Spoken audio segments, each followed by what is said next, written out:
With its high rainfall, fertile soils and subtropical climate, the Northern Rivers region of New South Wales is country ripe for growing.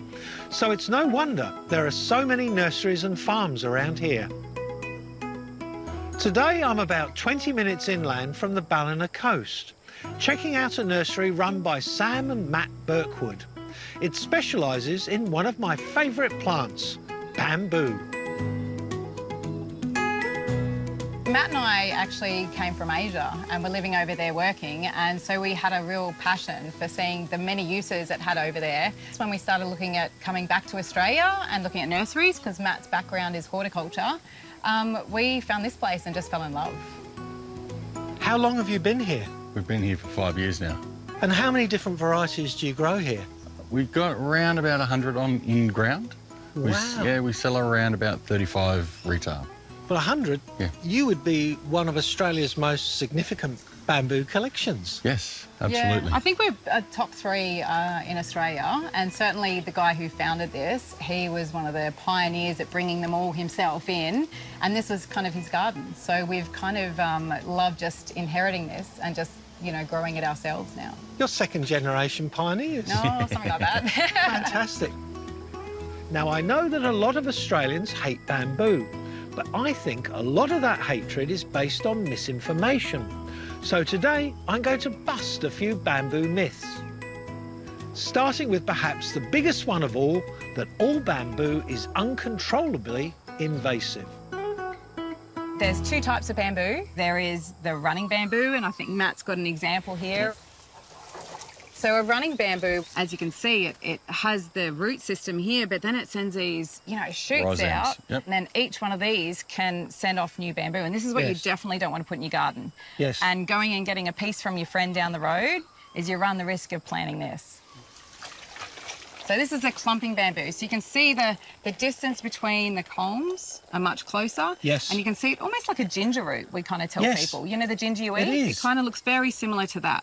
And it's kind of just as weak as a ginger root as well. So that's why we say to people it's quite easy to maintain. Clumping bamboo is the variety you want in your yard.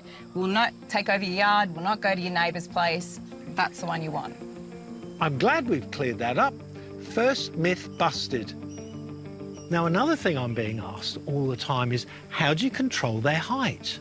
Yeah, there's actually a few ways, and probably the easiest way, if I can show you, is I've bought a pair of secchies, just standard ones, and you just find the one that you want to prune down, reach in to find it, give it a bit of a wiggle, know that you've got the right one, and then you're looking for the node, which is basically the bump, and then you're just going to cut just above that and give it a snip.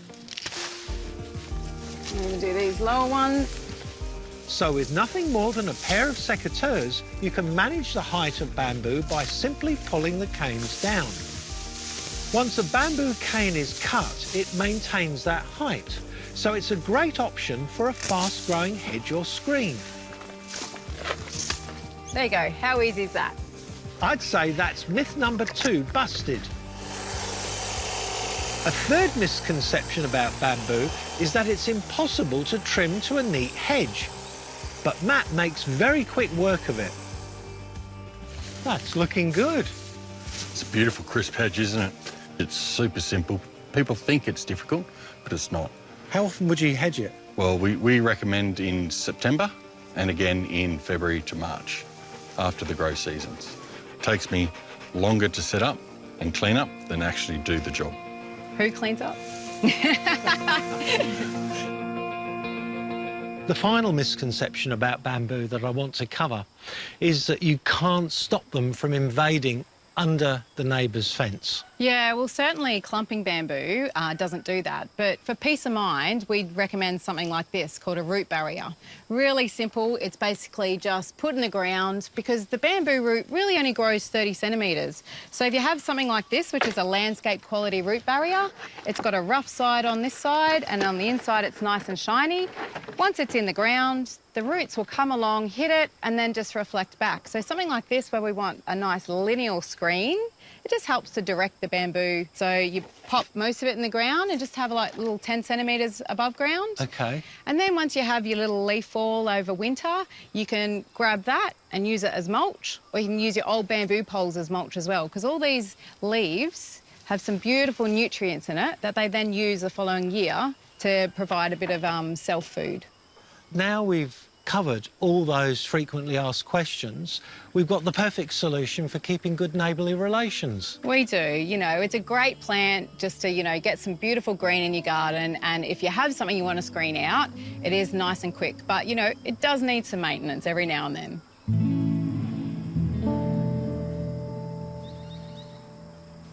You can see up there, we've got some of the beautiful big bamboo growing there, and you've got the striped varieties here. This one, you see a lot of this in Queensland. Sam and Matt have a mind-boggling variety of species, but their bread and butter is fast-growing cultivars that can screen out the neighbours. So this is our most popular bamboo by far, the Bambusa textilis gracilis, also known as the Slender weaver. So why is it so popular? It's a really versatile plant. It's got beautiful green culms or stems, and it's great upright, so it can go in nice skinny spaces. Grows very fast, but its size is great for residential. And it grows in all the different climates. So down in Melbourne, for example, it only grows to about 5 metres. In Sydney, it grows maybe 6 to 7 metres, and in the tropics and kind of from here north, it will grow, you know, anywhere 8 to 9 metres. But of course, you can hedge it to any height you want. You could hedge it as far down as 1 metre. This is a Gracilis growing in its natural habitat. So we don't water these at all. They just grow off what's available from nature.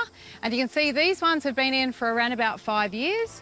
Typically, bamboo will reach its maturity in about that age. It's pretty amazing. Yeah, incredible plant. They reckon that 98% of their customers are looking to bamboo for practical purposes like screening, but they also grow collectible plants for bamboo enthusiasts like me. This looks absolutely gorgeous. It's an amazing feature plant, isn't it? It's called Bambusa vulgaris Wamin, which is the greater Buddha's belly. It has a lovely shape to it, doesn't it? Yes, it does. It gets its name from the swollen internodes, Yeah. Buddha's belly. It gets more pronounced when under stress. I like to call it the dad bod bamboo. So being mean to it actually brings out the character of the bamboo. Absolutely. What I love about this one is that I've seen it growing really well in containers and also as bonsai. Yes. The majority of people that purchase these are for courtyards, in pots, for a feature. Fantastic. Which is the perfect environment to get the swollen internode. And there's another clumping variety if you have a bit more room to play with. This is the Bambusa chungii, the Emperor White. It's one of the fastest growing bamboos within the bamboo scale. This is up the quick end. These new shoots that you can see here, these are only a week to 2 weeks old. Wow, I can see just what you mean. Yeah. It's on a totally different scale, Yes, isn't it? absolutely. It's known for this powder, and the powder is basically like lubricant. It's like talcum powder that just makes it smooth transition from out of the ground. It just grows so quickly. It's just amazing. So what would you use this sort of bamboo for? So, you know, primarily we recommend this for rural properties. It's great around screening out water tanks, property lines, also good for cattle, you know, shade and everything like that. Because it is so fast growing, it's great in those instances. We don't recommend it for residential because it does grow so high. Yes. You know, look how high it is. It grows Yes. 10 to 15 metres. Yes. So we're a big believer in educating people and teaching them, got to make sure it's the right plant and the right spot. Well, it's still a grand specimen, isn't It's it? beautiful, isn't it? Bamboo is actually a member of the grass family known as the Poaceae. It's an adaptive plant, so you can easily grow it in every climate zone. This is another beauty. It's a magnificent bamboo. It's a Bambusa nana, which is a Thai silk. Right. Yes. And what would you use this for? Large rural residential properties for screen breaks, windbreaks. It's just a very pretty bamboo. Now, you know what my eyes caught is these little shoots down here. Yes. Because in my garden, bamboo shoots are an all-year-round food. Bamboo potentially have unlimited sideways growth.